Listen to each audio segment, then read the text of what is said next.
Hello, welcome to Sonic Talk. This is the podcast and weekly show that has things to do with, well, it sounds like perhaps random percussion instruments, but I'll get onto that in a minute. But it's all things to do with music production, music technology, live audio, live sound, software, drum machines, synthesizers, that whole thing. And first of all, I'd like to welcome, if you're watching via Facebook Live, this is our first attempt at doing a Facebook live stream, and this is where the show proper starts, because I've had me sort of the back of my head and turning around and typing into keyboards and stuff while I get the stream out. It seems to be all good, so welcome to you all. In fact, we have this kind of master chat room which should have YouTubers and Facebookers together, as well as, I like to say, our fulsome chat room, which you can find at sonicstate.com/live. More housekeeping. All I like to say, thank you very much to our sponsors, even Isotope, for they're going to be giving away a copy of Vocal Synth, which is a vocal processing plugin, and you will also find out whether you may have won one for last week. So that comes about halfway through the show. Show lasts for about an hour. Please, if you like what you're seeing, subscribe to the YouTube channel. Even if it's via Facebook or whatever, just go for it. It's something that we would appreciate muchly. Anyway, so let's start with some viewers. No, some viewers. What am I on about? See, all of this preparation with the new streaming thing throws everything out. Let's start with Gaz Williams. There, that's an easy thing to say. Gaz Williams, GazWilliams.me, professional bass player, producer, music technologist, all of those things. Fresh from Sheffield, or perhaps not fresh. I don't know. Not fresh, no. Yeah, I think. I haven't been to many of those things before. Sorry, that's a subject, isn't it? Yeah. A topic. Well, okay. I should say that was SynthFest in Sheffield, which we will talk about later. How are you? Apart from that, you can talk anything apart from that. In your preamble. The thing I was talking about last week. This is the Waves NX. I've been exploring it a little bit more, and having kind of mixed reactions with it, but it did get me twice yesterday, where I was where it actually, I had to take my headphones off and check that it wasn't real. It did actually get me, and what I realised I had to do was because as you move your head around, you can hear the stereo sort of move around. The NX is this head tracker thing, and so there's a little piece of software that goes with it that you strap across the master bus. Anyway, I realised I had to take the headphones off actually and listen to music out of the speakers and actually move my head around in these kind of ways just to sort of hear how it actually did sound like. So in real life? Yeah, in real life. So when I put the headphones on, I then realised that sort of setting the distance, the ambience, the amount of ambience, was absolutely, once I matched the kind of what I perceived to be the right amount of ambience, then it really did actually work. It actually sounded like the music was coming out. As I would lean into one speaker, I would hear that speaker across to it. So it was like, ooh, that sounds interesting. So you crossed a Rubicon.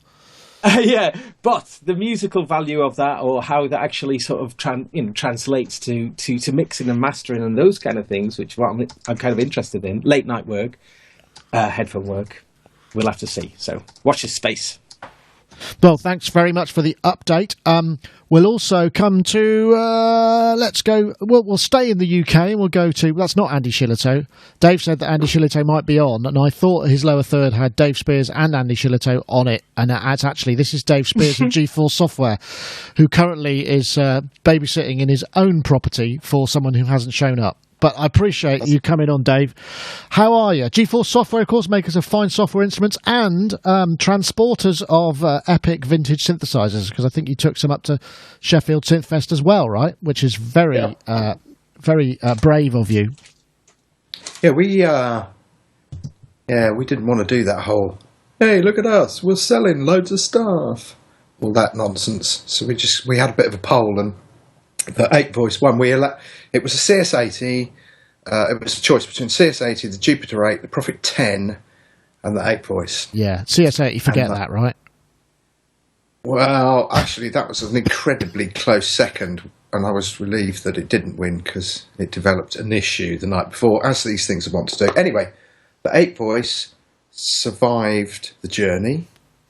It survived being prodded and poked continually by people. It survived a total madman. How can one person make something so beautiful sound so absolutely terrible to the point where everyone was complaining? I was doing a VIP panel and I was just about to start and noticed this noise. It was like a kind of test tone feedback.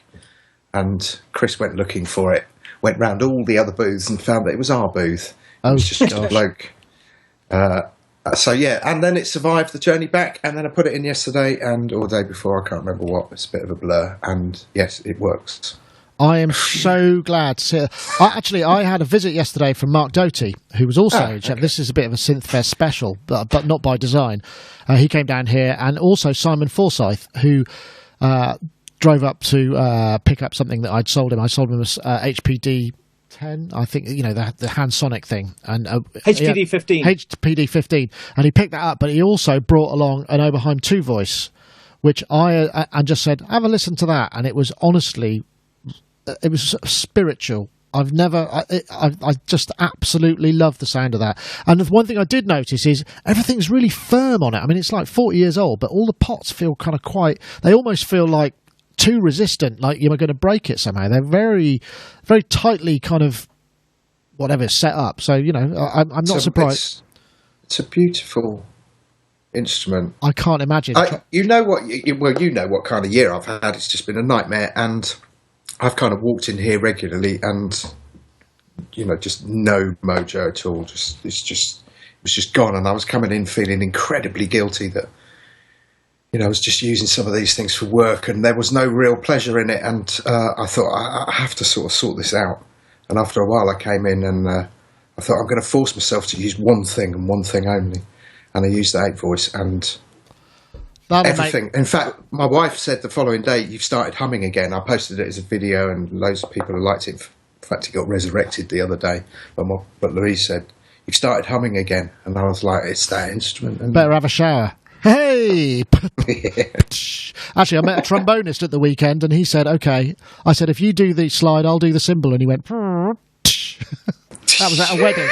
That was the reason I couldn't make Sheffield, because I went to a wedding at the Royal Baths in Bath, which was really swanky. So wow. My ex-neighbours will not be watching this, but if they happen to, congratulations on your wedding, Ian and James.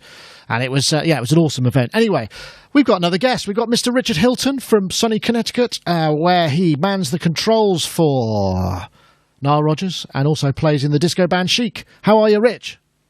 Very well, thank you. I'm so glad to hear that. What's been happening in your world? Oberheims, though, I love them. I've just discovered I must have one, a SEM. The 2 voice was the first one I ever came upon, and I fell in love with it immediately once I got what it was able to do. And then, of course, the 4. I've never actually played around with an 8, but I love watching Dave play with it. In the videos, and it is truly a magical sounding thing. I just can't imagine having to deal with either 4 or 8 of those. 2 feels really good though. I was just playing with it with Simon, and I switched my patented massively long reverb patch on everything, and we were off. It was just like, oh, but it sounds so. Just the oscillators sound so good, and those filters. It's a thing, isn't it? You just go, oh, nothing sounds like that. I mean, there is nothing that sounds like that transition from band pass to high pass, through all those modes. It's always a mistake to me. I thought that's not automatable or not controllable by CV, or is it available on a patch point somewhere? Does anyone know? There are patch points for pretty much everything in an SEM available for an intrepid person with a soldering iron. Yeah. Yep.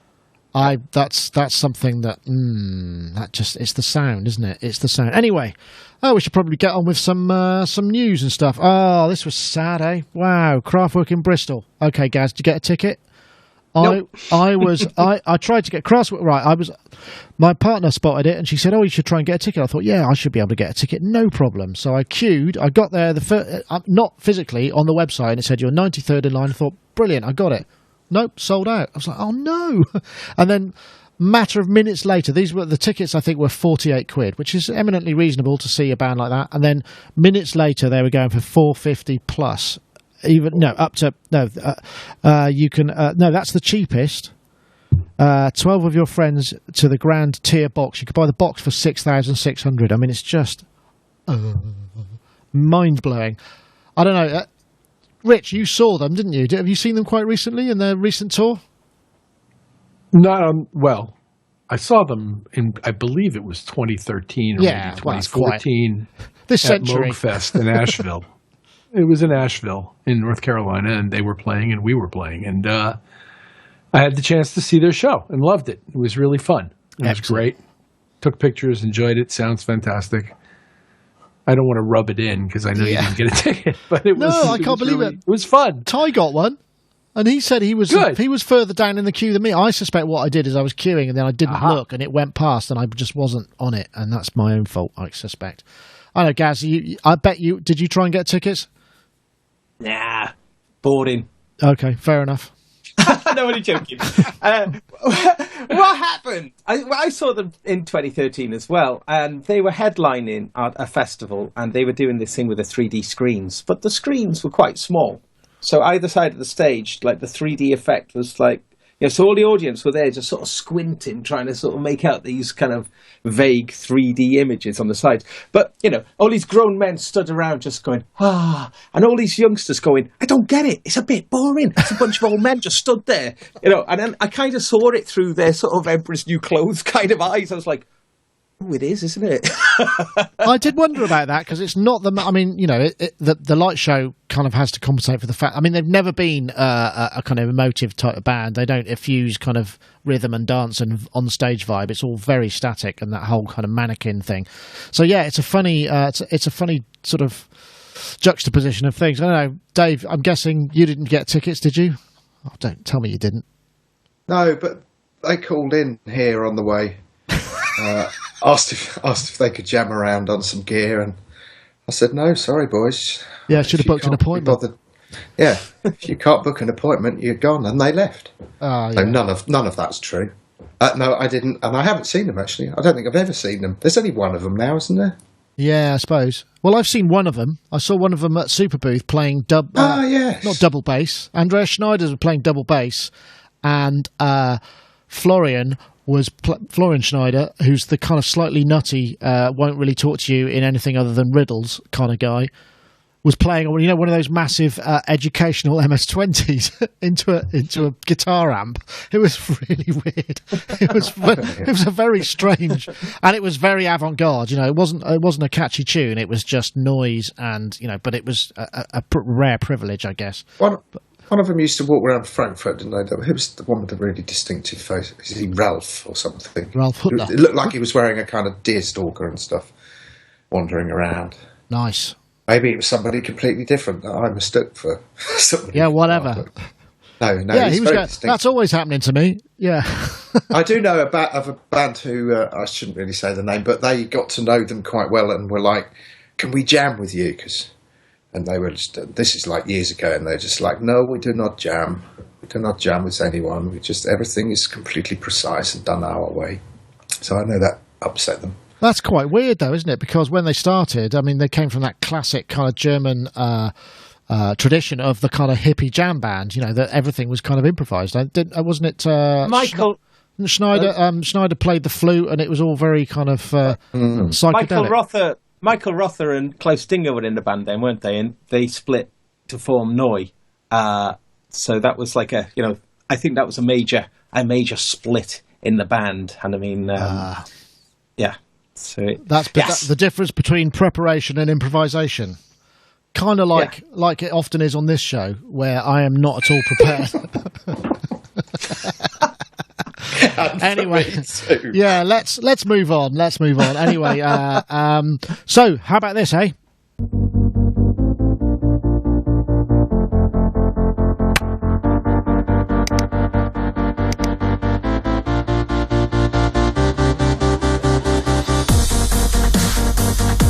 Oh lordy, why does it have to be dubstep? But this is the palette gear. These are the sort of clipper. I mean, it's not a new thing, but it's new in that this isn't actually designed for MIDI. This is designed for application control, but there's a MIDI mode of them.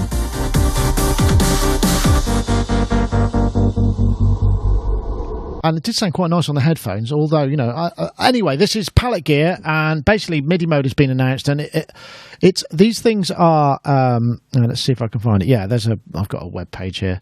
They're little modules that you clip together. There's a power module that shows an icon and shows, you know, the application. You can upload a PNG to it, so it tells you what it currently is doing, and you can switch. I think. And the idea is, I mean, one of the first demos that I saw was it controlling Lightroom. So I think the resolution of the faders and the knobs is outside of MIDI, so you can control various values. And it's the idea, you know, I mean, everybody got into trackpads for a while. I know they were quite big in the States for controlling MIDI sequencers, and certainly, whereas I stuck with a mouse. But, you know, the idea of kind of further than the Wacom, something that will do something, you know, and you can snap them all together in different shapes and what have you.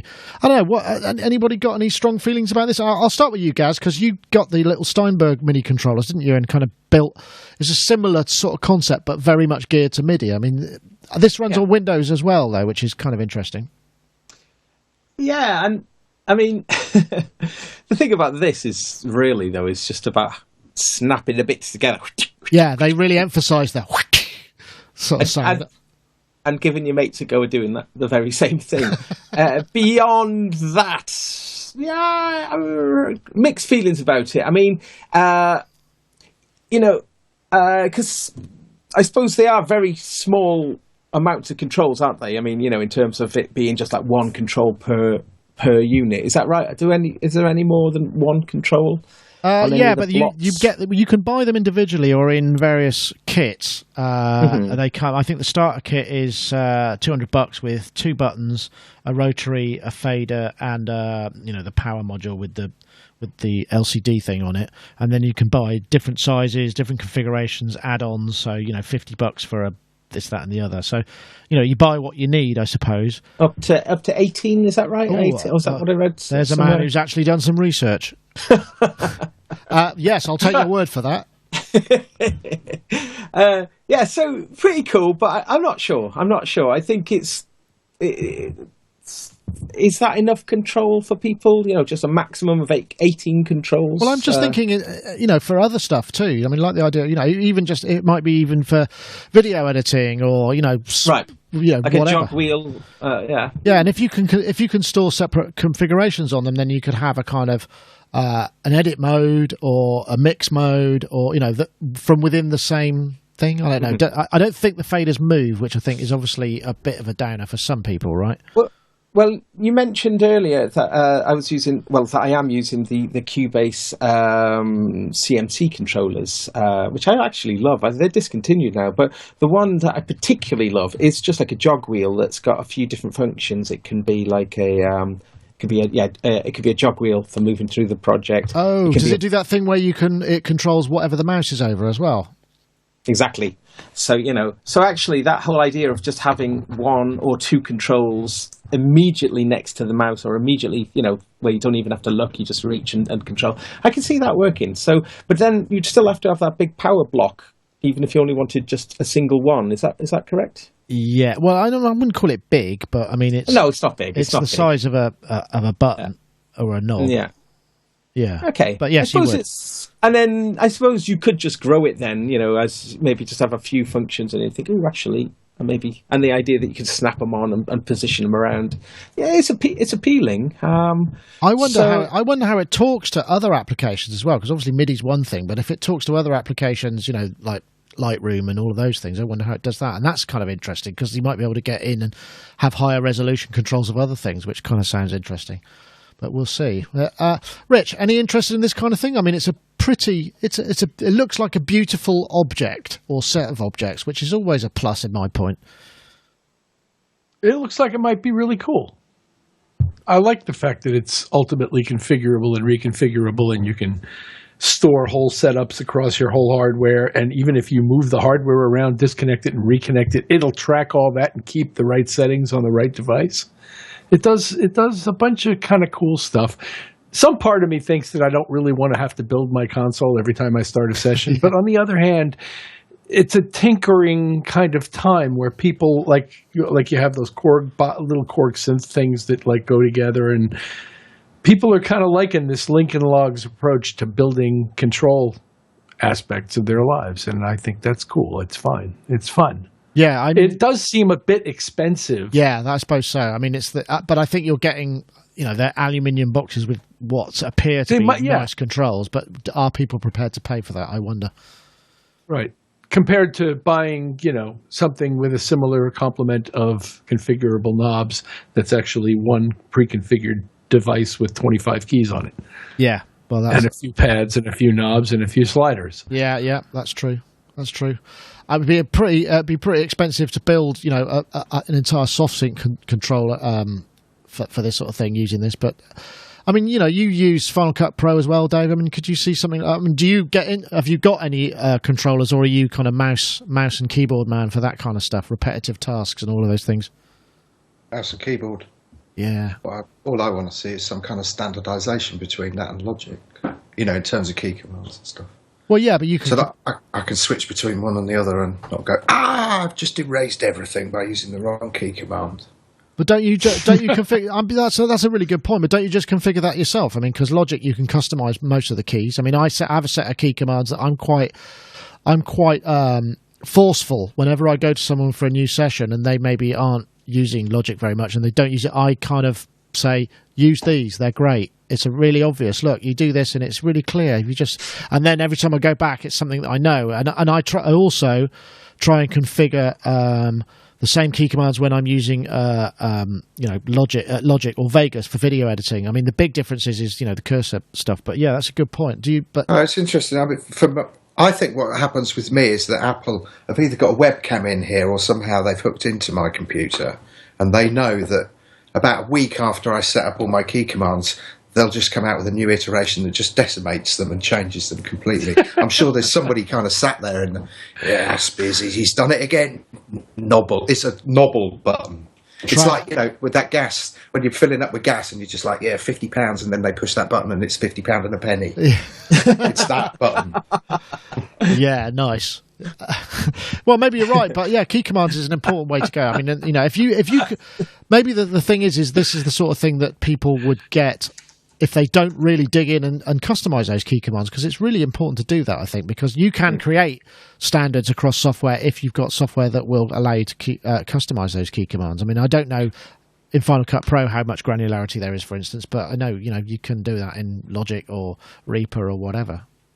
I mean, on a slightly more serious basis, it was quite interesting. When we did the Fat Boy a million years ago, what we noticed is that there was this kind of indirect people would have to translate between the position of the knob on the screen and the position on the knob when they were controlling, say, a soft synth. And we noticed that kind of interfered with the flow a little bit, which was one of the reasons when Kent said about, the Imp 2 controller, we were like, yeah, that direct correlation to kind of remove that barrier. And we had an idea very similar to this, but nowhere near as elegant, and we couldn't afford to execute it. But that idea where you could build something that actually replicates that instrument on screen that that your software synth that you love. Yeah. So in effect, you reach for those knobs and sliders instinctively, as opposed to, that one is, that's there, isn't it? Yeah, it's the holy grail, isn't it? We've talked about it before, and I think the only real answer is to do it yourself. There you go. Rich is pointing proudly to the Imposca controller, which I have to say is the definitive example of how to do that sort of thing, given no worry about cost or replication. I got told off at SynthFest, I have to say. Somebody said, it's all very well you bringing the 8-voice, but why didn't you bring the touch digital controller? And I thought, you know what, actually, that's a reasonable point, isn't it? Because no one's played with one. They kind of didn't really make it to stores or anything over here, so no one got that opportunity. I think we'll do that next time. Good idea. You've committed already. If there was ever such a thing called the knob factor, that would win, wouldn't it? Al's just got the best controls, the best feel. I love feeling Dave's knobs. Hey, here we go. It was knobs. Yeah, I heard the plural. Right, so, let's take a quick break and have a word from our fantastic sponsors. This is Isotope, actually, who will be showing you a little bit about the... there we go, it's vocal synth. Here it comes. Separate modules, got a harmonizer, the unison, octave and intervals, Analyzes the pitch coming in. We've also got vocoder, which is a classic robotic vocals, but you know, got a little bit more of that vintage vibe. Then CompuVox, which is a bit more. Is that Sennheiser sound? And TalkBox, as I say, without the need for a spit-filled PVC tube in your mouth. You could download this, and as with all of the isotope stuff, you can download it and try it out for 10 days unlimited. So it's well worth having a look at. And of course, you can enter our competition, which is also going to be available. I want to say thank you to them for sponsoring the show. In fact, what we'll do is we'll start with the competition this week. So this week, what we're looking for is a tweet, in fact, with the hashtag harmonies and the hashtag vocal synth to @SonicState and @Isotope Inc. And if you're listening on audio, I'll say that again, the hashtag harmonies and the hashtag vocal synth, and you tweet that to @SonicState and @Isotope Inc. and then you'll be entered to win the competition. And we have a winner this week, and I'm really pleased to say the random computer has finally picked one of our most voracious YouTube commenters, a chap called Mechanic Music. Is his Twitter handle. It's @mechanic_music, and he says you pick the vocal cover tune, which I'm guessing maybe means he might make a piece of music if he wins, and he has actually finally won, and he's always been around, so I'm really pleased to be able to announce that. So great, a deserving winner and a long-time fan of the site, so yeah, good for you, Mechanic, go for it. Once again, we thank Isotope for their continued sponsorship of the show. It's very much appreciated. Right, here's some very interesting news. This was a video that was shot at Sheffield. My name's Pete Sadler, I'm head of software at Midas. We're here at SynthFest in Sheffield showing our DeepMind 12. We're also showing a world exclusive augmented reality interface to our DeepMind 12 as well. And with that you can see inside the DeepMind, you can look at the mod matrix, you can see the envelopes, and you can do lots of really interesting things. People have been playing it today, so let's look at some of the reactions. I thought the immersiveness. I'm just going to fast forward to you guys because you actually got to. But I mean, you can see the sort of stuff that's going. This augmented reality thing is really fascinating. The way it can overlay graphics on physical surfaces. If I scroll slowly, because it's got a camera in the headset, and that's a sort of dedicated Windows 10 computer running this Microsoft HoloLens technology. So it doesn't require anything external. I'm guessing it communicates with the DeepMind via Wi-Fi MIDI or OSC or whatever it may be. Perhaps one of you will be able to tell me because there's very little information. Sure. But it looks. There we go.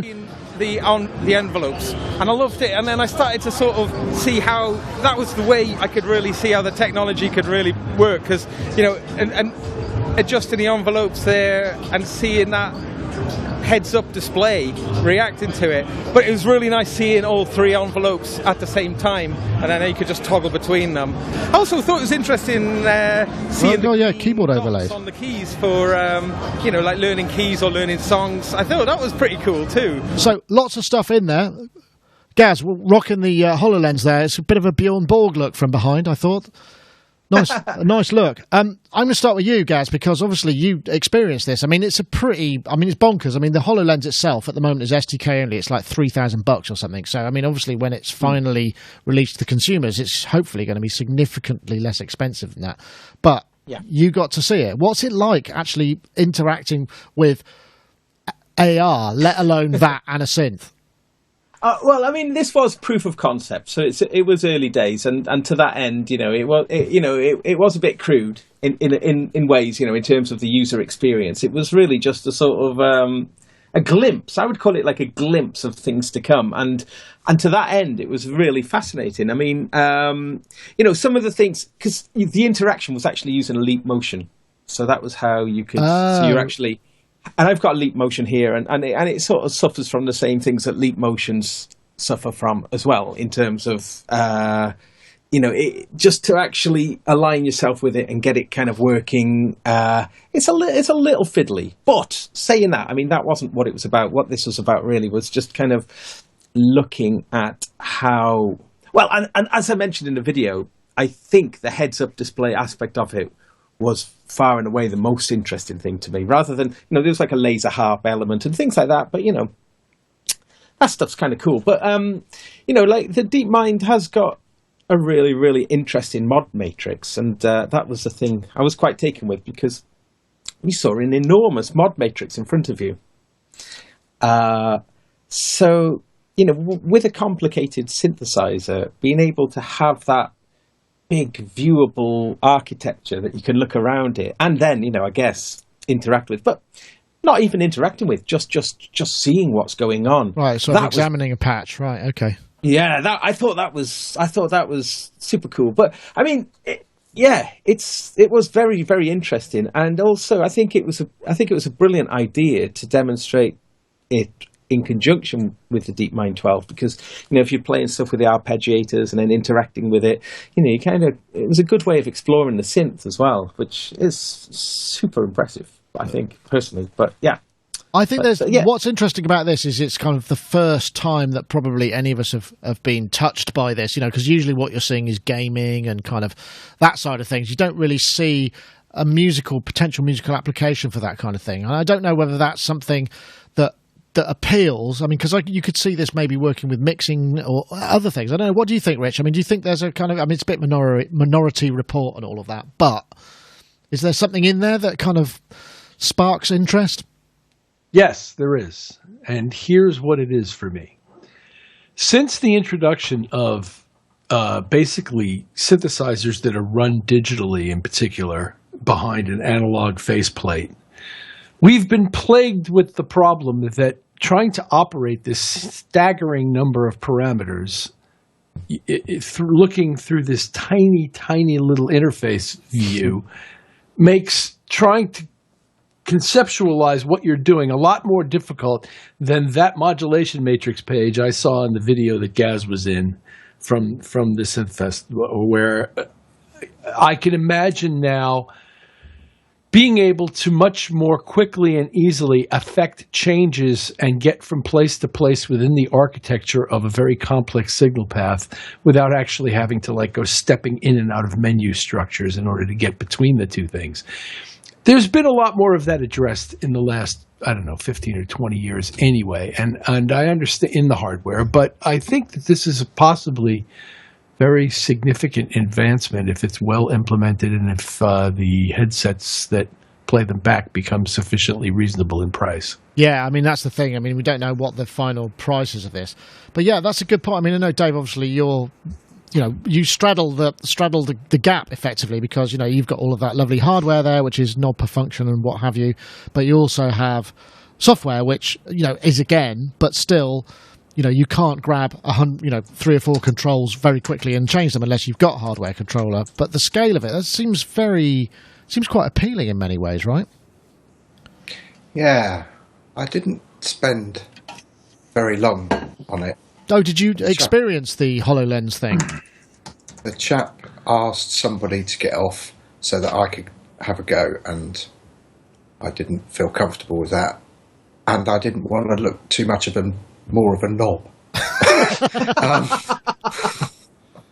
So I had a very, very brief look, and yeah, the potential's amazing, and even they admit that the graphics were rusty. The graphics for me, or basic, the graphics for me looked like a kind of crappy game show graphics than Minority Report. But, you know, hey, it's the start of something, and exactly like Rich says, you know, can you imagine being able to go in and work out exactly what's going on your EMU Morpheus, which was an awesome piece of kit, but had me kind of scratching my head constantly. Okay, so it's that envelope, and they're the breakpoints on that. So yeah, the idea of, can you imagine people doing, you know, bespoke? Yeah, I suppose bespoke synths. I suppose the interest. Yeah. I mean, and I suppose the interesting idea is the fact that whatever, you know, the DeepMind or whatever it is you're controlling needs is the fact that they've got this kind of interface between gesture and space and MIDI or OSC or whatever it is that, you know, controls those parameters, and that really opens things up. I mean, I guess that was one of the questions I was going to ask Andy Shillito if he'd been with you, is whether you could see a situation where you might want to control a live mix in that kind of scenario and be in a because, you know, a lot of desks now are essentially virtual control of parameters with a control surface that configures itself depending on which layer you're on and whatever. But to be able to kind of actually have as long as you can design perhaps your own workspace, so you can kind of make things happen by very quickly just sort of that's really doing all of that actually. stuff. Because he does, when I've been to gigs that he's done, and I'll go stand in his little front of house or big front of house area, and he always says, right, this is my space, don't kind of come in on this space, and if you do, walk behind me, and that's fair enough, that's all cool, but in a way, and I've never worked out whether he was kind of putting on a performance for my benefit, but he does treat the gig a bit like a performance. There are all these kind of cues and stuff where he's spinning in and out of delays and stuff with Matey's vocals, and him and the lighting guy are kind of having this sort of jam. You could sort of see it with a kind of Minority Report thing. It would be very interesting. Also, I love that idea. Whenever I work with anybody musically on a track, on a recorded track, I always say, like a bass player or drummer or guitarist, I always ask them to sort of imagine that they've climbed inside the track, that actually they're surrounded by it, in effect to try and get a bit of a kind of band feel. Whereas this, you really are in it, aren't you? You can have giant bass guitars and things like that. Yeah, I mean, it really, I think the potential, I mean, obviously, like you say, it's early days, and the fact that, it's early graphic, I mean, the Behringer guys aren't graphic designers necessarily, the Midas engineers. I mean, I think they're the guys who've been driving this. It happened out of the Manchester factory, as far as I understand. They went over and they got someone to get them a HoloLens so that they could get the SDK kit, and just worked on it kind of in isolation. They freely admitted that, the graphics and everything were very basic, but it does give you that glimpse. I think what that Gaz said, and Rich said, it's a glimpse of something else. Yeah. As long as you can put up with people around you sniggering while they're watching you go. Well, I suppose you might combine it with, because if you've got the control, I mean, you could imagine that essentially you could have, because the control surface you have in front of you is mapped, graphically. So you could almost have something inert that's just like a CPU box that drives all the DSP, that has various facets and fascias on it that things get projected onto, so that the amorphous shape of it is almost irrelevant. And that's interesting. Hardware might develop into something, so you just see this kind of table with loads of shapes on it and areas that that don't mean anything unless you've got the thing on and you're actually making the control. There could be I don't know. I think that's quite fascinating. I don't know what it's like. Gaz, I mean, you did it. Is it disorientating? Is it weird? I mean, do you feel odd when you're doing it? It's the lack of resistance, when you're putting your hand into the space, sort of, and it's very similar issues I've got with the theremin as well, of just, by having no resistance, it's not a very satisfactory feeling that, I guess that the technology, the frame rate, the graphics, all of that has to be at such a great level where those things are beautifully intuitive, having to sort of go, whereabouts is my hand, and that kind of thing, which we're still sort of at that stage, it seems. We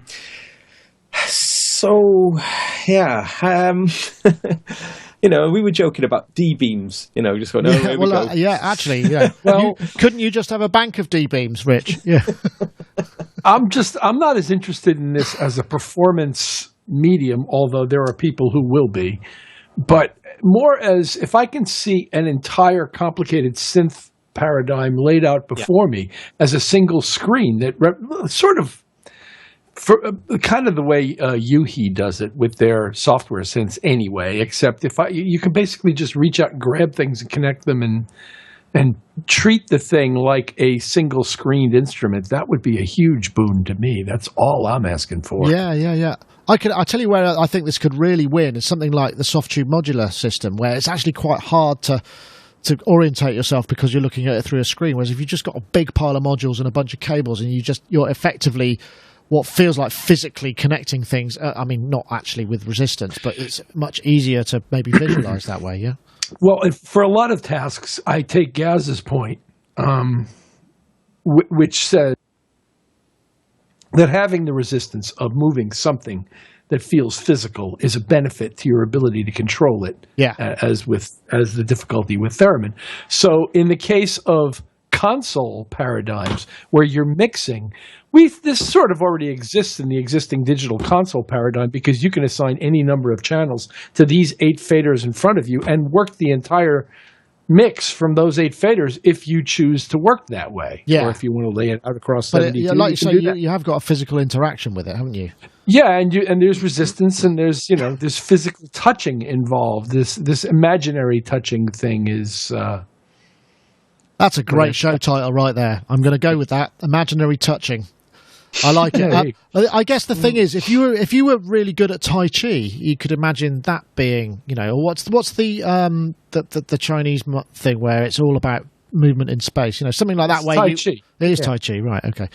Anyway, but this is the same kind of issue I had with Stephen Slate's coffee table, which is that you're not actually touching anything, so it's still essentially running your fingers across the surface of an enormous iPad, and it's a different satisfying as having a bank of faders that are freely assignable to every one of these functions. Yeah. I see what you mean. And that should have some kind of haptic feedback so that if you make filter mouth, it gives you a short, sharp shock.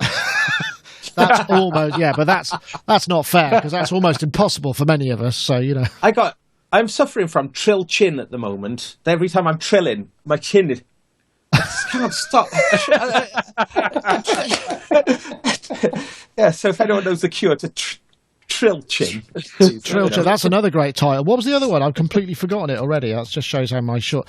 What did I say? It was something... What did you say it was? Imaginary Touch.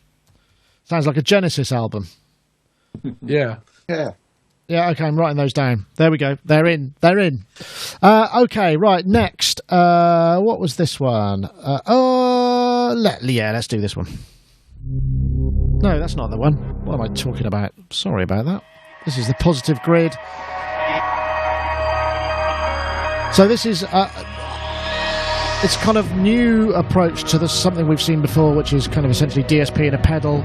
Allows you to model distortions, but with lots of control. I'm guessing maybe you can tone print it, if that's not a registered trademark, so you can bring in various different sounds and just have them at your fingertips via software and maybe by audio analysis, I don't know.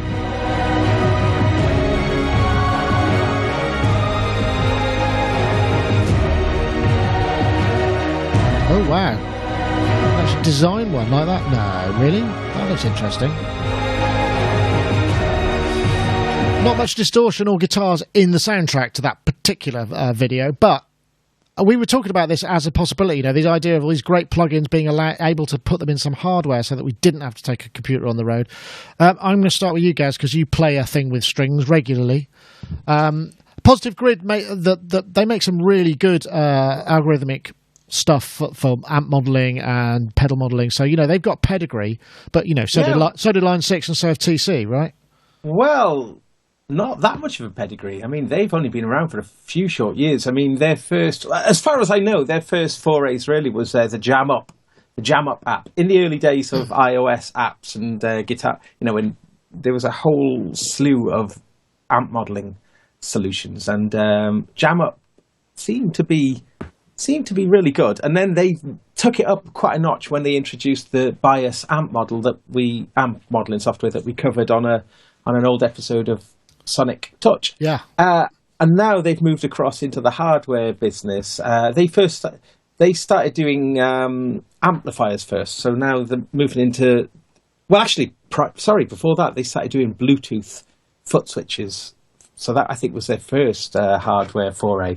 So it's just quite interesting seeing a company growing and developing in such a way, and I think that's brilliant. So, yeah, good on them, because I think they're a fairly young company. So, and this... I think, in a way, is a culmination of everything they've been doing up until now. And it's got that thing that is vital if you want to sell it to guitarists, is that the technology side of it on the product itself is very, very minimal. I mean, there's very few controls other than your bass, mid and treble, gain. It's got a blend, which would make it valid for using as a bass distortion. And then that selector knob. So, in terms of the actual access to technology on board is relatively minimal, which I think they've, again, for the guitar market, I know that Sonos, the pedals I absolutely love, are just a bit too technical for a lot of guitarists. Guitarists don't like LFOs and envelopes and that sort of terminology. So you do have to kind of market things in such a way. However, I mean, I'm mentioning this is why it seems to be like the perfect blend, connect it up. It's got Bluetooth in it, connect it up to like maybe your iPad, and then dig in and have a play around with it. Now, obviously, it is a digital pedal. I don't know what its analog credentials are in terms of what the signal path is like, but it is a digital pedal through and through. And therein is the rub for me. I still am yet to be convinced by digital distortion. Every time I've tried good ones, and I've got various ones here, I then plug in an analog distortion pedal and... it's a different thing. I've yet to hear this sort of the same. I don't know. It always feels a bit flatter. I don't. Have you tried the Kemper? No. Profiling, and that's supposed to be very, very good, and it's a similar kind of concept. I know, Rich, you play guitar, so I feel you're qualified to that. But I mean, generally, we don't know. This is available for pre-order 20th of October. We don't actually know how much it's going to be yet. That's obviously the rub.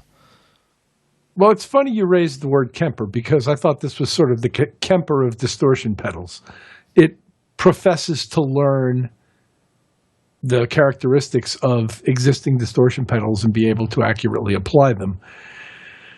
I don't know to what extent it'll sound digital in the way that Gaz just described and somewhat flat, two-dimensional, or if it will sound wonderful when you plug that sucker in. The demos sounded pretty good, and they got a pretty cool variety of textures and tones out of it. And the fact that you can actually craft your own, I think, is probably appealing to guys who want to be able to feel like they're still using the things in their rig that they're accustomed to.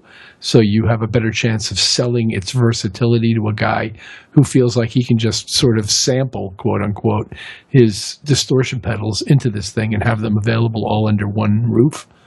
I guess there's a market for that. It's very interesting to me, as was the Kemper thing and as is the modeling amplifier world of Line 6 and people like that. Just a quick jump into the chat room. Hi, Hakon Sorid, I think he says, distortion is so easy in analog but difficult in digital. That's a good, valid point. And Gaz, Rachel Michelle says, Gaz, the new Boss Waza digital amp sounds unbelievable if you wanted to try something there. I know. Dave, have you got any thoughts on this? I mean, it seems to me that as there was said in the chat room, distortion is so difficult in digital but easy in analog, whereas time-based stuff and it isn't, or is easier at least. So you'd think that would maybe make a more a rich scene. But I suppose if you want to get there, then this would be a way, right? Yeah, I didn't realise it was distortion. I thought it was a box full of a choir. Yeah, it's a choral pedal. Yeah, that's what it sounded like on the advert. I was like, wow, it's like got little choirs in there and stuff, and you can kind of. But it wasn't, was it? It was about guitars, which I know nothing about, so I should shut up. Okay, well, if you can pass on that if you like, but Gas. So the thing we haven't really talked about, though, well, Rich said about, but is this idea that you plug your existing pedal into it and somehow play some sounds through it, and what is it? Is it some form of convolution? Does it do? I don't know. I'm guessing it must, but I just don't know. Or some sort of. Well, it's probably ACB, isn't it? Analog circuit behavior, analog modeling, that kind of thing. Oh, yeah. Well, not ACB, but analog modeling. Looking at some of the software. I'm wondering if it's more FFR sort of. Is that how they would do it? I'm not sure. But it's an interesting idea, certainly in terms of. You could probably make it do some very horrible things as well, and then that's where it becomes interesting. Because I was thinking about this. I was reflecting it. The recent analog heat from Electron that's been announced. That's sort of hybrid, isn't it? That's a hybrid, but that's got I can't remember how many is it 8 different analog distortion circuits, only one of which can be engaged at a time at this present point, I think. But and then I was thinking that pedal, the size of that pedal, wouldn't it just be better to have like 3 analog distortion circuits in there? Yeah, that's a fair point. You know, but that's to discount the validity of the modelling functions built into it. However, just to finish that on a positive note, I think it is great that they're doing this. I really think it's very interesting. But yeah, I'd love to see what would happen if you just sort of recorded egg whisks and sort of farts and I don't know, just slapping people into it. Well, yeah, you know. I don't know is the answer to that. I think Dave is having some video issues, but he's still there. Okay, right. Well, let's get on to this other topic because, if you want to check it out, it's at positivegrid.com and you can pre-order from there. And I don't know how much it is yet, but on is it the 10th or the 20th of October? I've forgotten now. Gosh, damn it. I had that written down, I think. 20th October, so you could check it out. Let's check this out. Anyway. Hi, my name is Nuno Fonseca. I am the creator of Sound Particles, and I have this series of video tutorials to give you a better overview of the software and its features. Before getting into the software itself, it's important for people to understand what kind of software is this, because it's completely different from any other software that currently exists. So essentially you can think of Sound Particles almost like a CGI kind of software, but for sound. So in CGI softwares, you have these... I won't play a lot of that because it's quite a long-winded explanation. But the reason this whole thing came up is because I was talking to Simon Power, a friend of ours, came down with Marc Doty yesterday, and he was talking about this kind of issue that he has with randomization because, you know, quite often he has to create scenes like battle scenes for audio presentations, random stuff, you know, where things are going off, and to make that in detail from a sound library or samples or whatever is incredibly laborious and highly skilled and very difficult. What this program does, Sound Particles this is called, is allow you to create a kind of effectively a 3-dimensional space, put a mic in it and move it around, and each of these particles can be a sound file which has randomization in it. So you could just throw like a whole bunch of war sounds in, you know, bangs and pops and aeroplanes going past, and then just set it off, and it would basically create something very random. Or murmuring, you know, if you've got a crowd of people and you need something to not sound repetitive, it would allow you to create this kind of very randomized sort of soundscape. But I was listening to these other appear, but I thought it was really interesting actually, because I've done, you know, where I've had to do footsteps to picture or all these things, and to make something that is truly random sometimes it's almost impossible without, you know, spending weeks and weeks on moving individual things around until you don't feel you can hear the pattern anymore. I know, Rich, I don't know if you got a chance to check out some of these things. There's some great sound examples, and it's all THX and 5.1 and 9.1 mics you could drop in there. It's really fascinating kind of concept, I thought, and I don't know how much of it you could apply in a musical sense, but I think quite a lot too, right? I think it could be useful, and I really enjoyed. I did dig into this guy's videos a bit to get a sense for what it is and how it works and stuff like that. And I think he's right. It's totally unique software, and probably fills a niche that nothing else quite fills in this elegant a way. It is a tad fiddly. Yeah. But I think people in those businesses are used to fiddly stuff. It's not, you know, a mass market product. There's not, you know, a line of people at the door of Guitar Center waiting to buy one of these.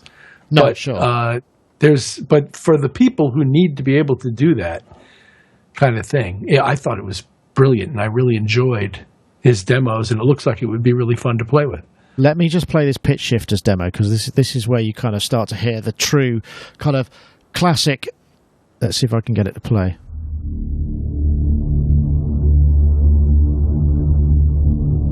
This is quite subtle, and this is another render where the pitch shifting is.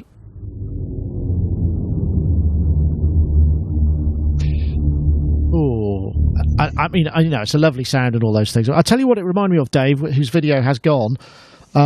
It was because you're always talking about the polyphonic portamento on the OB8, and I just thought, there's something about that randomness that obviously appeals to you. I don't know if you could still hear me. Can you? Oh, there he goes. I can. I can't see you. Okay. My Skype seems to be crashing, but as long as you're all right, I can see you. Yes, it did. I downloaded the light version of this because I was quite fascinated by it. I haven't installed it yet, but yeah, I watched a couple of the vids and kind of went, oh yes, because like you say, doing the footsteps, ambient stuff, making it kind of convincing is it's not an easy task. It's very difficult. Yeah. So I haven't really got a huge amount to contribute to this, other than the fact that I have downloaded it and I'm going to. But it's the nature of randomization itself is actually, something that we often strive to, and maybe that's the thing about analog that what it does to our ears is what makes it appeal. And as we've seen, there are a number of kind of algorithmic approaches to making what is DSP generated synthesizers sound less formal and more kind of wandering about all over the place. And this, it seems like they're kind of in the extreme. Yeah. It's interesting, isn't it? We kind of want what we haven't got. If we've got something random, we want it to be completely stable, and if we've got something completely stable, we want an element of random. There's something kind of weird about it. Yeah, that's a really good point. Gaz, I don't know if you've had to do any Foley work or soundtrack work where you've had to create kind of soundscapes that are purely, maybe non-musical, but something like this seems like it could be a very powerful tool. Yeah, and it's interesting to me at this point in time, because part of the reason I got this Waves NX system is to explore what the idea of having my own surround sound, an ability to interact in surround sound in my studio, short of having to buy a surround sound rig. So I'm looking at, I've actually been looking for pieces of software to explore, surround sound sort of ideas, and maybe this would be quite a cool thing to try that, and then to see within the NX, to create a 5.1 or a 7.1 surround sound system. Oh, I see. Set things off, and then move around within it to see if it does kind of convincingly give you a 3-dimensional immersive feeling. I feel there's lots of things all heading together, to do with this sort of burgeoning VR market, and the whole immersiveness surround thing. I could see plenty of uses for this, exactly as you mentioned at the top of this article about a war scenario, of playing games, having all sorts of stuff going off. I mean, I think we are quite sensitive to hear looping patterns. I think we sort of, even if we don't know why, we we do. Yeah, absolutely. We do. Yeah. So.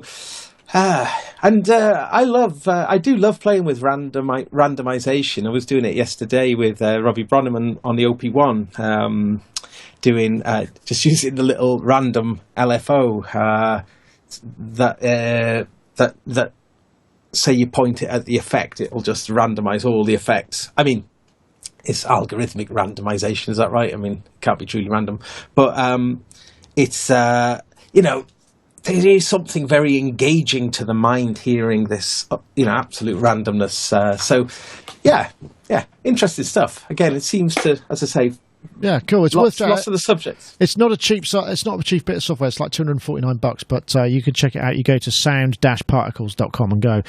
Right, I just realised that I wanted to talk to you guys about SynthFest. I don't know if you knew, our listeners and viewers knew, in the UK, Sound on Sound put on a kind of affiliated event, like a cross between a modular meet and a trade show dedicated to synthesizers and synthesis, and that was in Sheffield at the weekend. And I know Gaz went and Dave went as an exhibitor, and I was really surprised, Dave, because getting you to go to any kind of trade show is not an easy task. So what was it like?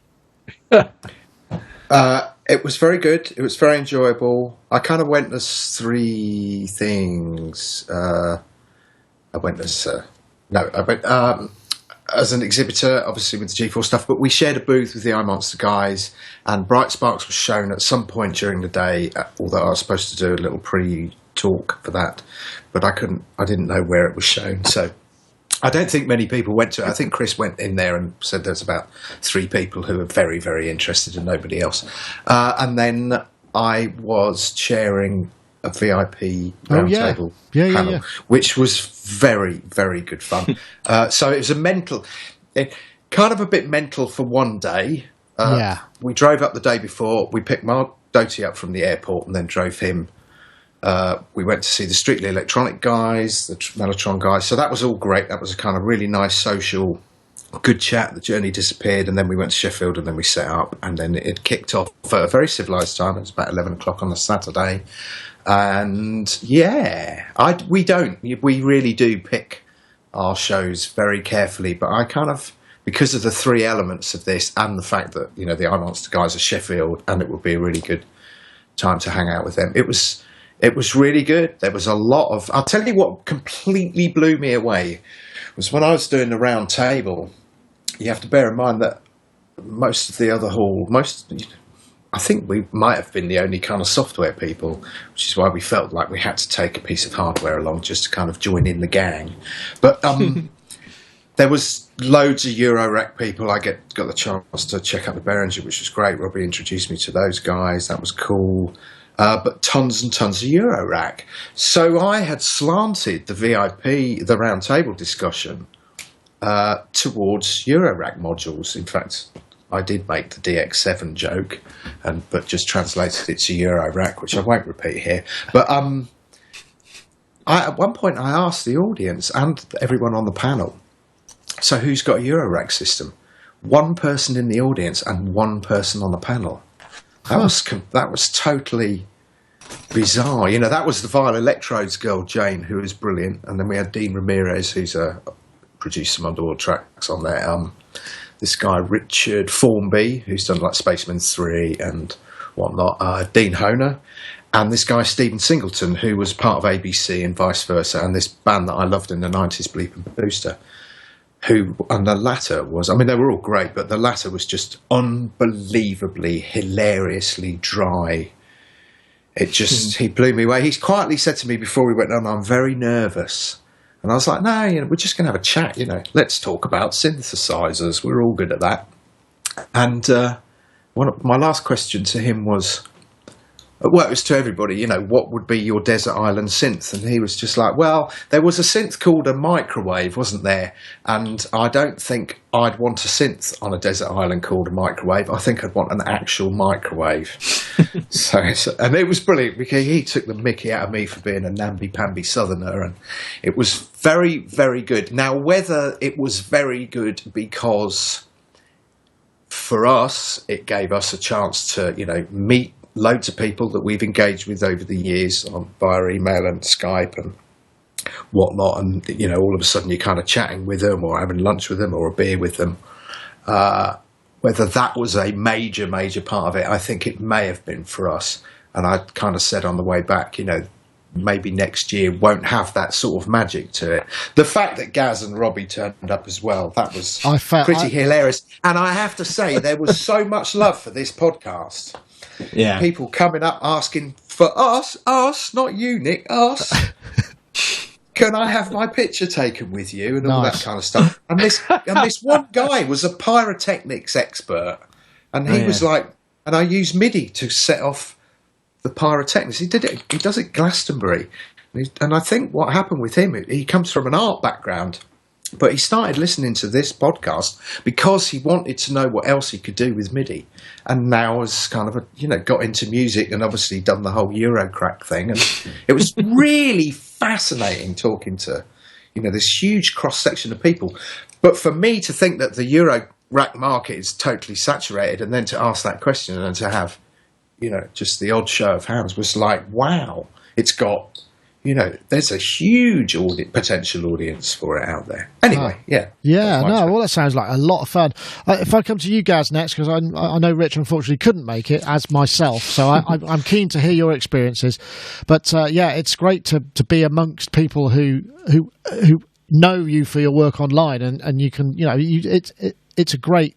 You just start conversation because they know you or they feel they know you, and you start a relationship sort of halfway in without having to go through loads of yes, hi, I'm Nick, I do this and I do that, because they know that bit. I just didn't get to see hardly any exhibits, though. That was the problem. But no, it was brilliant. It was so good. But you mentioned that it was a trade show, and I don't really. It didn't really feel like a trade show to me. It felt much more like an enthusiasts gathering, including the people who were. Who had the different booths. It really didn't feel like a sales, like a sales pitch at all. And it was very, very friendly. I mean, Sheffield is an incredibly friendly city anyway, so it had very much had that friendly, very unpretentious, very accessible. It was lovely. That was so good. It was really, really. That was one of the best things about it, I think. Really, just how much it was, just how human it all was. But I did get to have a little play on the new Model D, which absolutely blew me away. It was so good. It was so good. It was better than I was expecting. It was just so evocative, but the subtle new additions to it, which really, just being able to patch out things like the aftertouch and back into the filter and just little things like that, just were very subtle little enhancements. So that was a real great thrill having a go. Didn't you? Because we had one down, because Alex brought that down here because he was filming a couple of things, and we had the Model D, and it was massive. I just thought, this thing is I mean, Minimoog doesn't even begin to describe. There's nothing mini about it whatsoever. It seemed just enormous compared to what we've seen from other synthesizers in the past. So that's the thing that I found. It's like, wow, it's massive, which is great. Yeah. But it just sounded brilliant. It just really was very evocative. I mean, I've mentioned it many times on the show. I was fortunate enough to have had a long-term loan on a Model D about 15, 16 years ago, and it was the first synth I'd ever really learnt how to use. Well, I'd had loads of synths before that, but mostly of the 90s sort of rompler kind of era.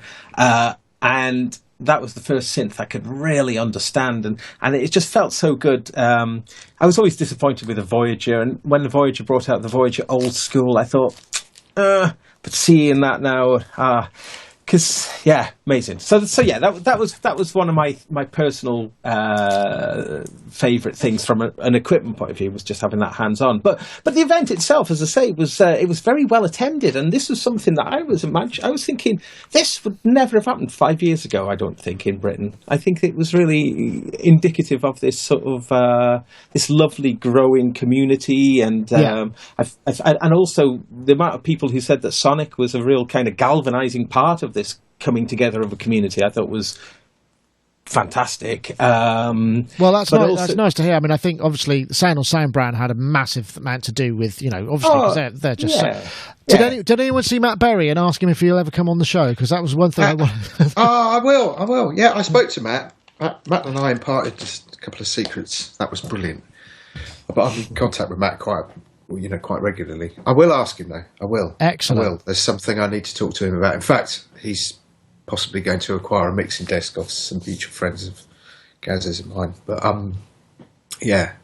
it turns out he lives in Rotherhithe, and he lives in the flat where I used to stay when my band recorded at the other end of Rotherhithe in the 80s, like when it was, like, really, really Dregsville. And one day we went to record, and we weren't allowed out of the flats because Dempsey and Makepeace was being filmed. And I told him this story because they had all the car chases down there, and he said, actually, the first Dempsey and Makepeace was filmed in the Mayflower pub. So wow. I was like, there you go. Dempsey and Makepeace, for those who I think was an obscure British detective police drama, was it not? Yeah. The most surreal thing for me was Philip Oakey coming up to me and saying it was 34 years ago we first met. Whoa. How weird is that? That's a long time, isn't it? And I've never met him in my life. No. Wow, awesome. I don't know, Rich, something that I'm going to try and get to it next year. I don't know if you're in the vicinity. We have to try and figure out a way to make it happen, right? I'd love to go to one of these, absolutely. Yeah, I mean, obviously you got NobCon, which is a very similar vibe, I believe, in the US. So I think that's probably something. You didn't make it to that one, have you? That was something we also talked about getting to as well, but sadly, it's true. It's true, but I'd been touring a lot. Yeah, so exactly. It was tough for me to get around, but I do hope to see one of these things and see some of you guys at one of these things. Absolutely. Mm-hmm. Well, we'll do it. I spend most of my time apologising to people. They go, we'll see you on the podcast. I'm really sorry about that. I'm sorry. No need to apologise, Dave. What was great, actually, is that what they put the kind of smaller companies up in the main octagon, and then they put the corporates kind of down in the dungeon. And that separation for us was really, actually for loads of people, I think it worked out really, really well. Oh, the corporates had their kind of space and the private rooms, as it were, and we were all kind of like a big gang. Oh, nice. But Gaz, you were just about to come in. I was just saying, lots of people were asking for you, for both of you, actually, Nick and Rich. People would say, "Where's Rich? Where's Rich? Is he here?" Yeah. That's very sweet. Well, maybe next time, Rich? We'll have to make a pledge or something that's obviously won't stand up in a court of law if we can't make it, but something, an intent, heads of agreement. Folks, that was great fun. I'm really glad. It sounds like that was a great success, and it sounds a lot because I wasn't sure, because obviously, it's quite. For us to go up, it would have been 2 nights away, and it would have been a lot of away time, and I wasn't sure because obviously we covered the Leeds Modular event, Modular Meets, which was smaller but of a similar ilk. So sorry, Nick. Go. No, it's worth doing, but make sure it's on like a Saturday night. I have to say, it's a milestone in getting older. There was a party afterwards, and it was kind of at the top of the town centre. And then Chris and I decided to walk back to our hotel, which was like on the outskirts of town. But we had to go through the town centre. And it was as if on a Saturday night in Sheffield, it was like all the adults in Sheffield had died, and all the children were out just going mental, absolutely mental. And Chris and I were walking down the road just looking at each other going, well, it was Mind the Sick, but it was just, wow. It was unbelievable. Like Excellent. Those TV programmes you see. But it was very, very funny. Excellent. Well, I'm glad it was great for all who attended, and yes, I'm looking forward. Well, we did post one video from there, which was obviously the DeepMind augmented reality thing. But that, I think, is it for this week. It's been a long show. Thank you very much to all our Facebook Live viewers. It looks like it's held up. Dave wants to come back in again, so I'll let him quickly before I wrap up. I do, because I don't know whether I'm going to be around next week, and it's customary for me to be the commenter on people who've died, and unfortunately we lost Rod Temperton. It appears today at the age of 66, and obviously he was Heat Wave, which was just amazing, and I want to tell my Rod Temperton story because I think it's we talk about trying to celebrate people's lives, and I think this is such a celebratory he wrote for Michael Jackson, didn't he? He wrote some of the classic. He wrote Thriller, Off the Wall. He did stuff for George Benson. I mean, Heatwave was like when I was a teenager going out to discos, boogie nights and stuff. It had such a warm feel. But he was from Cleethorpes, he wasn't an LA guy. He was from Cleethorpes, and obviously after, I think it was Heatwave where Quincy Jones kind of went, we need that guy. His songs are great. His arranging's great. We need to get him over. And he did Off the Wall, and I think he might have done Gimme the Night or something with George Benson. Anyway, he was obviously earning. He was one of those characters that, because of his northern upbringing, that kind of working men's club, and, coming from effectively a poor family, he would always ponder over decisions like which shirt to buy. But unbeknown to him, he'd earned enough royalties from Thriller that he could have bought both the shirts in the time it took him to decide which one he wanted, just from royalties he could have earned. But the story is this, and it's been quite a secret story up until now, so I'm going to tell it. Somebody said to him, what gave him the idea? Somebody I know asked him what gave him the idea for Thriller, and what was the inspiration behind it and whatnot. And he said that he had always wanted to create the ultimate party record. And he felt with Thriller that he pretty much achieved it.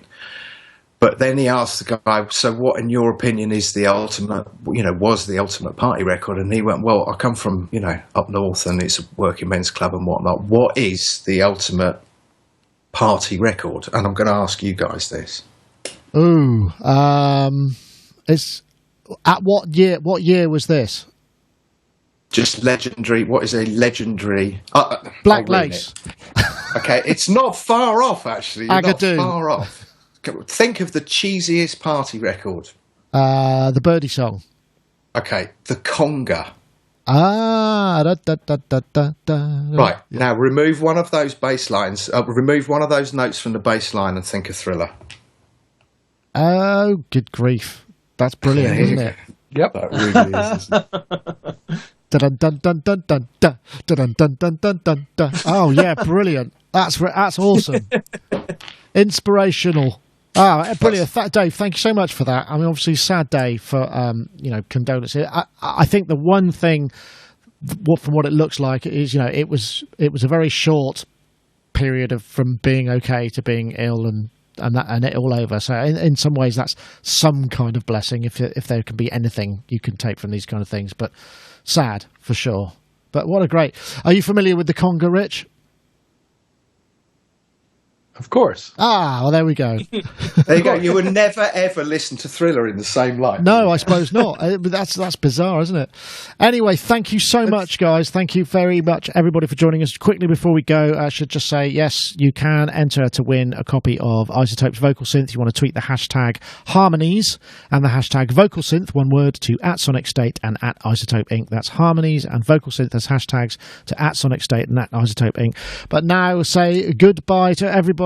Oh, Gaz, is that some Apple headphones you've got there by any chance? No, they've got wires on them.